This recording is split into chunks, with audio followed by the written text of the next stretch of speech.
ان کو اپنا چاہنے والا شاکر پسند ہے، ناشکرا بالکل پسند نہیں۔ یہ رونا دھونا یہ ناشکری ہے، اس کے پاس یہ تو میرے پاس کیوں نہیں، اس کے پاس یہ تو میرے پاس کیوں نہیں، یہ ناشکری ہے۔ ان کو شاکر پسند ہے، جو کہے کچھ ہے تو ان کا صدقہ، محنت کرنا میرا کام ہے، عطا کرنا ان کا کام ہے، کچھ ہے تو ان کا صدقہ ہے، میں اسی پہ ہی راضی ہوں، محنت میں کرتا رہوں گا، پر میں کسی کی چیز نہیں دیکھوں گا، میں شاکر بن کے دکھاؤں گا، میرے پاس کچھ نہ ہو یہ تو ہے نا۔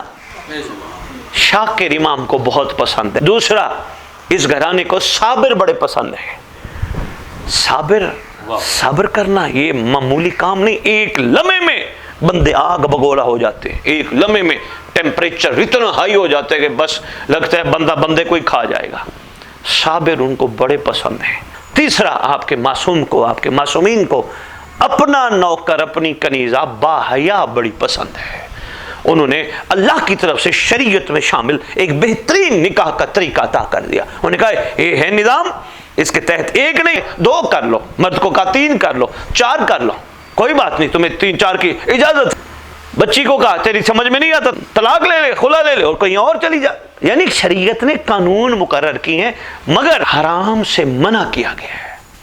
جس کے ساتھ نکاح ہو جائے صرف وہی ہے، اس کے علاوہ جو بھی ہے شریعت اسے نامحرم کہتی ہے۔ نامحرم کو بیٹھ کے دیکھنا، نامحرم کو بیٹھ کے سوچنا، یہ مولا کے نوکر اور کنیزہ کی نشانی نہیں۔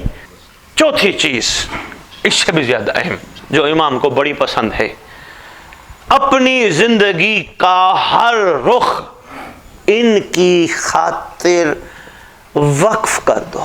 اٹھو بھی ان کے لیے، بیٹھو بھی ان کے لیے، کھاؤ بھی ان کے لیے، جاگو بھی ان کے لیے، کاروبار بھی ان کے لیے، نوکریاں بھی ان کے لیے، سب کام ان کے لیے، اپنے لیے نہیں۔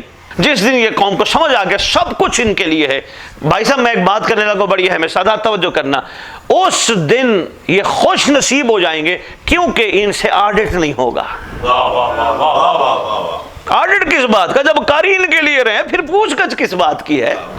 اپنے لیے کریں گے تو پھر سب سوال ہے۔ پانچویں چیز جو امام کو بڑی پسند ہے، جو کام کر اس گھر کے لیے خلوص کے ساتھ کر۔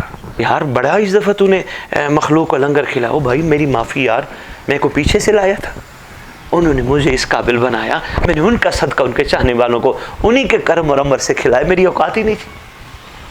جو کام کر خلوص سے، اور یاد رکھنا جو خلوص سے کیا گیا کام ہوتا ہے، معصوم فرماتے ہیں ایک کام چاہے وہ خلوص سے کیا گیا، ایک کام جو خلوص سے کیا گیا ہو وہ بہت سارے دوسرے کاموں پہ حاوی ہے، کیونکہ وہ اللہ کی بارگاہ پسندیدہ عمل ہے۔ کچھ بھی کرو اس لیے نہیں، حضور خلوص میں یہ نہیں ہوتا مجھے کیا ملے گا، وہ کیا دیں گے، سانو کی لبنا ہے، نہیں، خلوص میں یہ ہوتا ہے شکر ہے انہوں نے اس قابل بنایا ہے۔ خلوص کا معیار کچھ مختلف ہے۔